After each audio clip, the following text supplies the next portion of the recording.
Cordial saludo. Primero que todo quiero agradecer a Asmedas por la gentil invitación que me hace para participar en este evento y también agradecerles que mantienen siempre vivo estos espacios de educación continuada pues, para nuestros profesionales de la salud.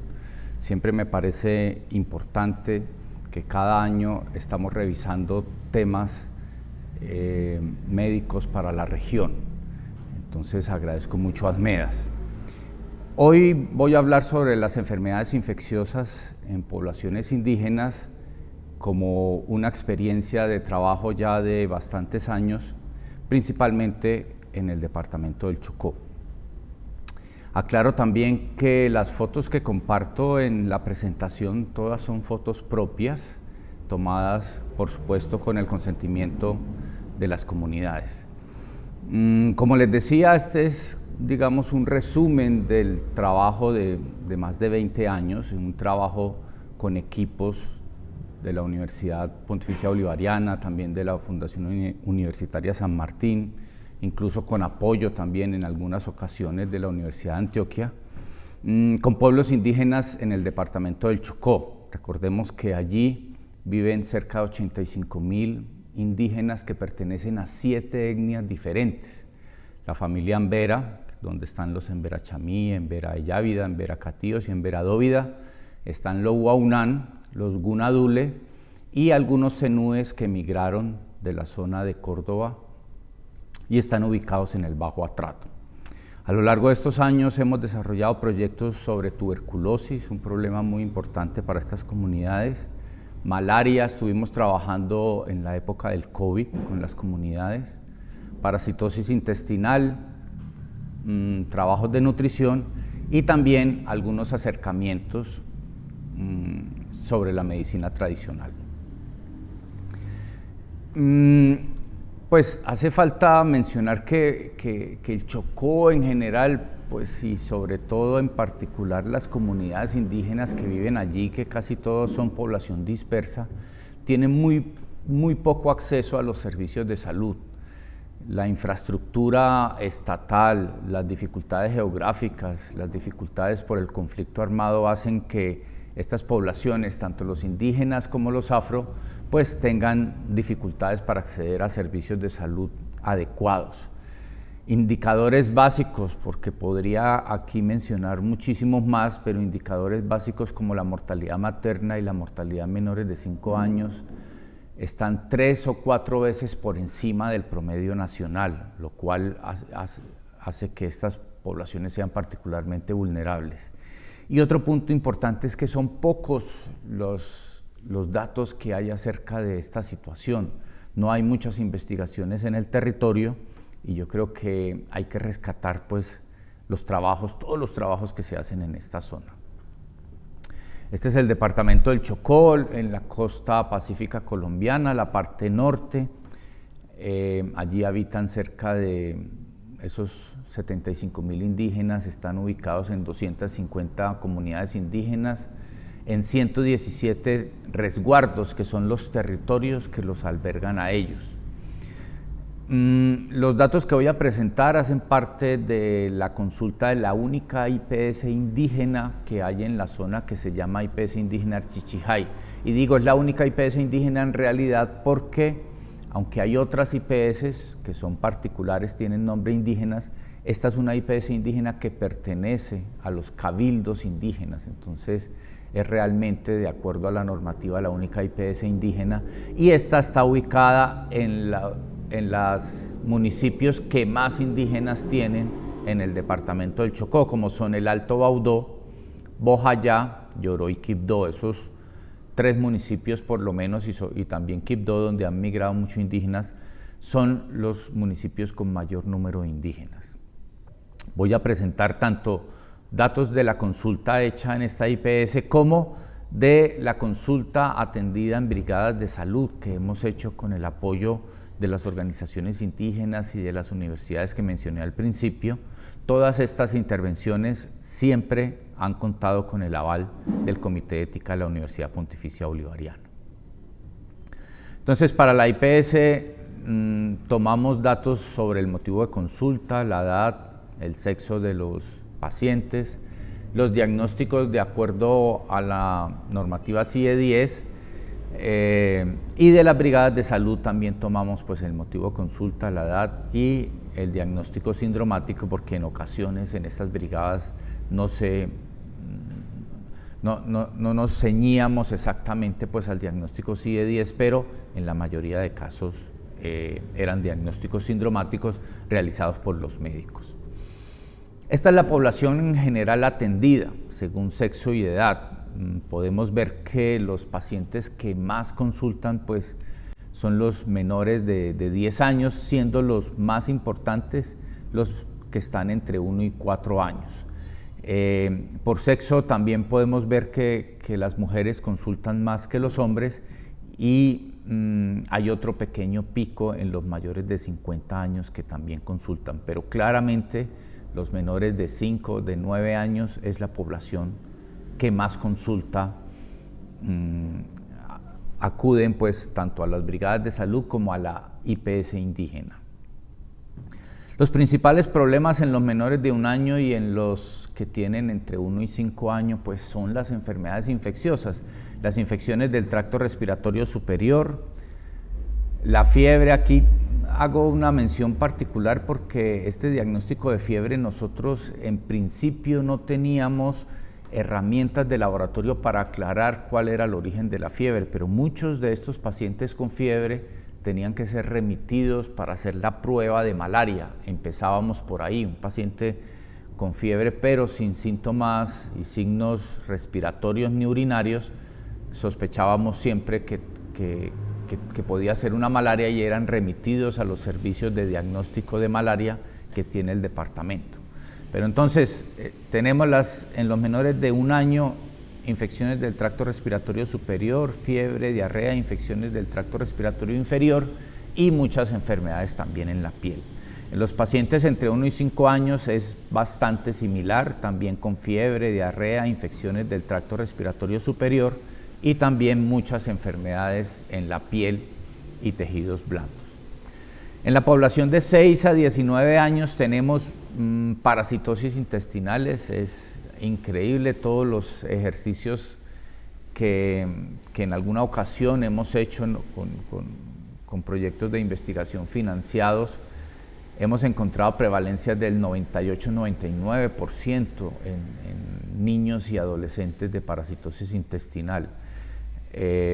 Con protozoos, helmintos, las parasitosis allí son muy frecuentes. Eso hace que los pacientes pues tengan todos estos trastornos de malabsorción, de malnutrición.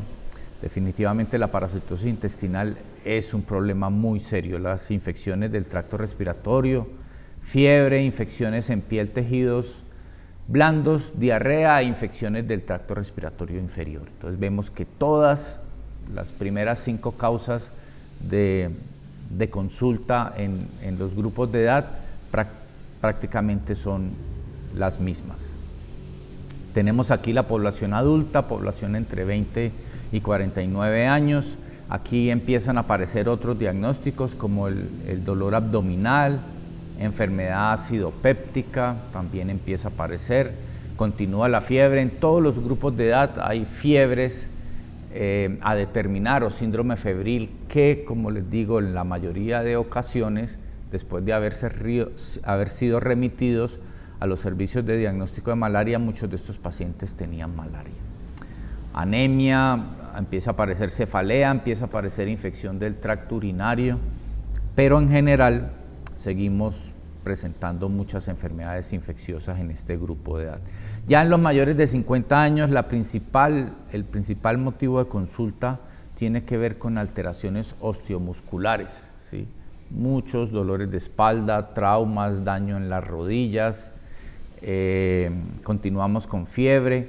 Empieza a aparecer en algunos pacientes hipertensión, principalmente en las mujeres. Es, digamos, la primera enfermedad crónica que empieza a aparecer en el panorama diagnóstico de estos pacientes, la infección del tracto urinario y algunos con cefalea, anemia y algunos trastornos metabólicos como la hipercolesterolemia.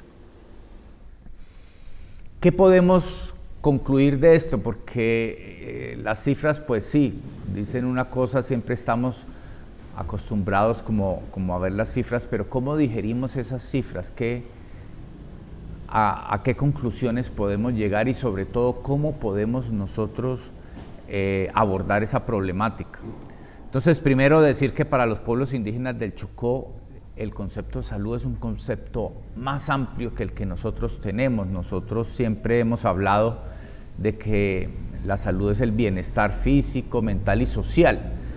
Pero para los pueblos indígenas hay otros puntos importantes como es el territorio.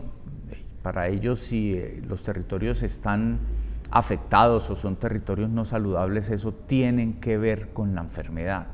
Y cuando identifican que en el territorio, por ejemplo, hay combates, hay fumigaciones, hay proyectos extractivos, ellos empiezan a sentir que se están enfermando, ¿sí?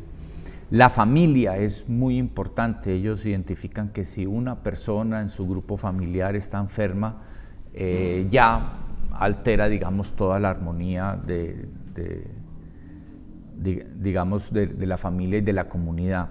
Los animales también, ellos dicen, si nuestros animales se están enfermando, pues se rompió la armonía. Y en general todos aquellos que comparten esa gran casa que tienen ellos, que para los emberas se llama tearate, así como llamamos en otras comunidades los tambos, las malocas en general. Los indígenas, aunque no en el Chocó, aunque no sea un término que conozcamos mucho, para ellos la casa de todos, la misma maloca de la que hablamos para otros pueblos indígenas, es en realidad el tearate. Tenemos una altísima, diría yo, frecuencia en enfermedades infecciosas en todos los grupos etarios, tanto para la IPS como para las brigadas de salud. Estos resultados coinciden con lo reportado en otras investigaciones realizadas a nivel nacional e internacional en países como Perú, Brasil y Argentina. Realmente en Argentina, Perú, Brasil y México, perdón. Aunque en Argentina también hay unos indígenas en la región norte, en el Chaco, pero México, Perú, Brasil, pues tienen comunidades indígenas muy similares a las nuestras y afectadas principalmente por enfermedades infecciosas.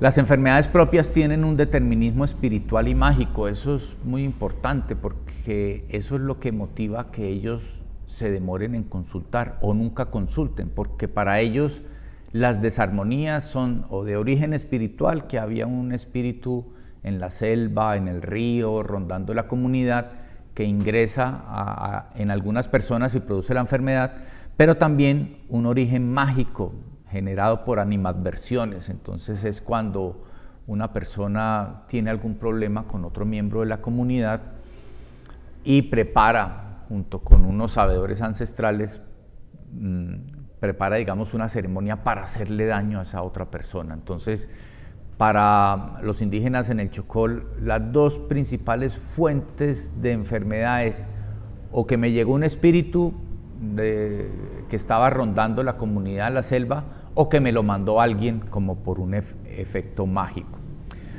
Ellos reconocen, en todo caso, que las enfermedades que tenemos en el mundo occidental y que se las hemos llevado a ellos, tienen un determinismo biológico, pero ellos consideran que sus cuerpos pues son lo suficientemente fuertes y que se alteran es por los espíritus, pero ellos saben que los cuerpos y las personas occidentales se enferman, digamos, por causas ya más de tipo biológicas. Consideran que Occidente les ha llevado muchas enfermedades, así lo consideraron cuando llegó el COVID. Ellos decían, no, el COVID no es de nuestros territorios, el COVID va a llegar y se va a ir, pero eso no lo trajeron. Y de hecho, tengo que decirlo porque durante la pandemia pasé mucho tiempo con las comunidades. Ellos, yo creo que lo enfrentaron el problema muy bien y salieron adelante, pues por supuesto que fueron afectados, tuvieron morbilidad y mortalidad, pero lo afrontaron bastante bien. La confianza y satisfacción que expresan los pacientes atendidos por sus médicos tradicionales, como les decía, ellos al entender que la mayoría de sus enfermedades son espirituales y mágicas, ellos asisten inicialmente con el médico tradicional, el médico Jaibaná, o en el Chocó los llaman Jaibaná o Bentú.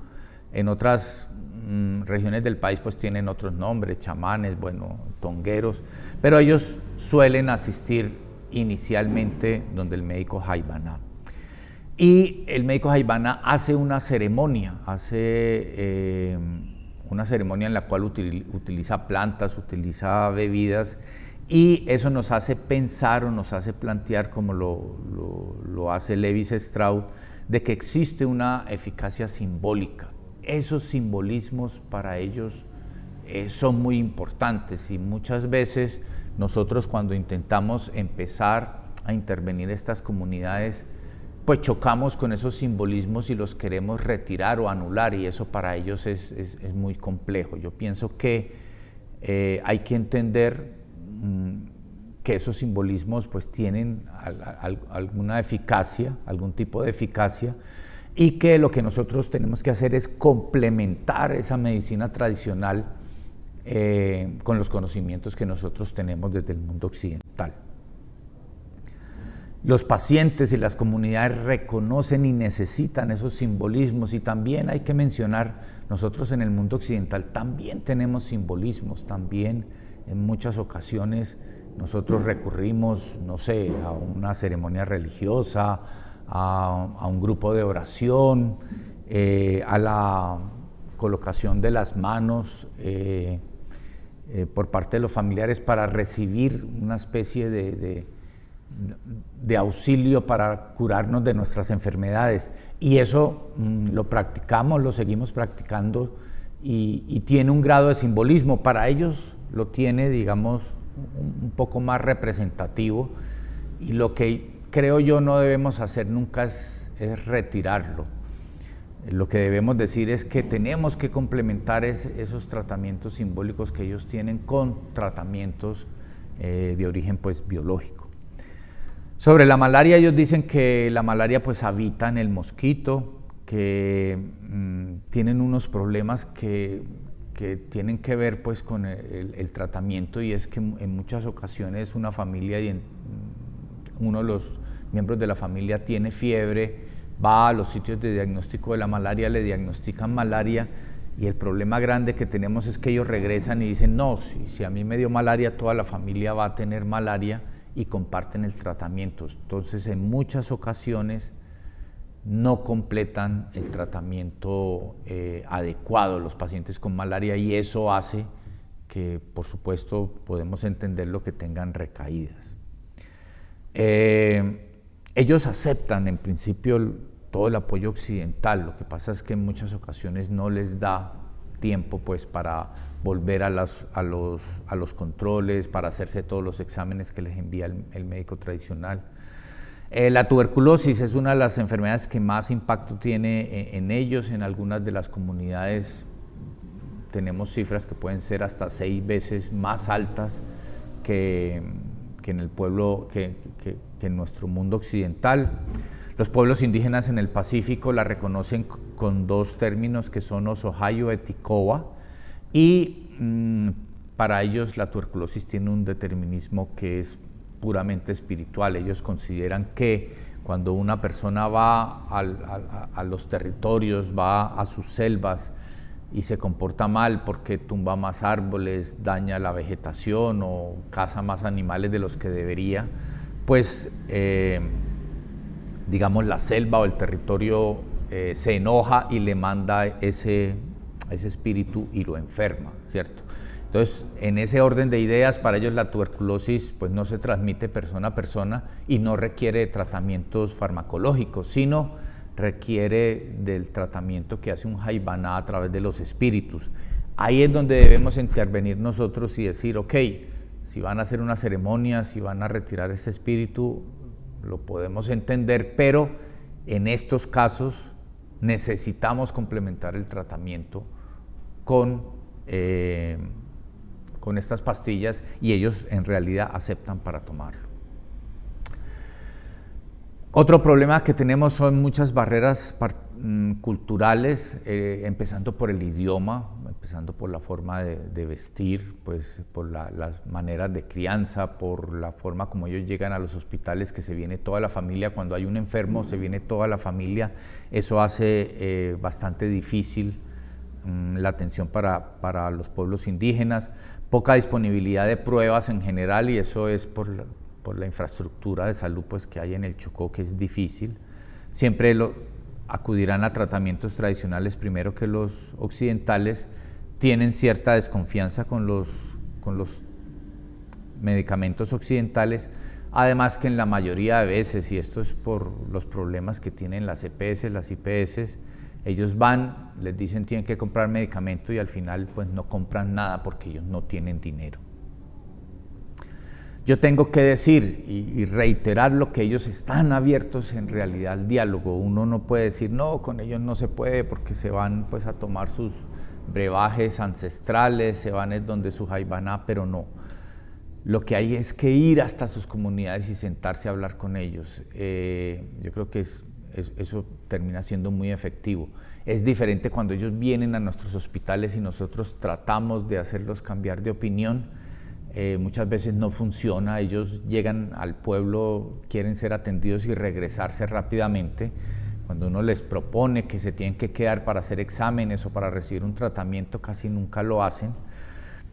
Pero yo creo que hay que conformar equipos que vayan a las comunidades, se sienten con ellos y dialoguen y lleguen a acuerdos de complementariedad de los dos saberes, el tradicional y el occidental. Ya para cerrar, pues concluir que sí, que en estas comunidades prevalecen, por supuesto, mucho más las enfermedades infecciosas sobre las enfermedades crónicas, la infección respiratoria aguda, la diarrea, las enfermedades en la piel, las parasitosis intestinales, la malaria y la tuberculosis son las enfermedades pues realmente más prevalentes.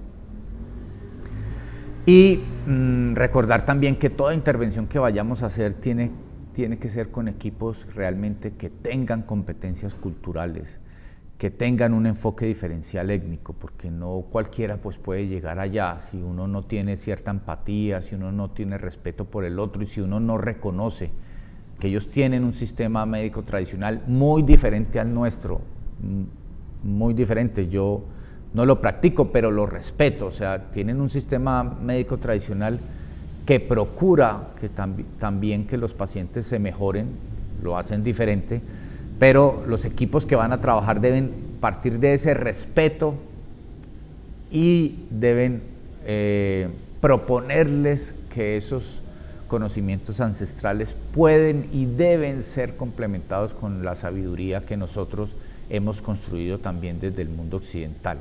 Yo creo que el mundo occidental en muchas ocasiones se ha beneficiado de sus conocimientos, ellos también pueden beneficiarse de nuestros conocimientos occidentales. Bueno, muchas gracias, espero que haya sido pues interesante y que recuerden pues cuando tengan en su consulta un paciente indígena que probablemente al terminar el ejercicio médico con él y al llegar a un diagnóstico, cuando usted se lo va a comunicar a él, él va a pensar que puede encontrar la solución en su comunidad. Entonces recordémosle, decirle, bueno, usted tiene esta enfermedad, requiere que además de lo que le van a hacer en su comunidad, se tome estas pastillas, se haga este procedimiento, de lo contrario no se va a mejorar. Que nos tomemos unos minutos para explicárselo. Muchísimas gracias, hasta pronto.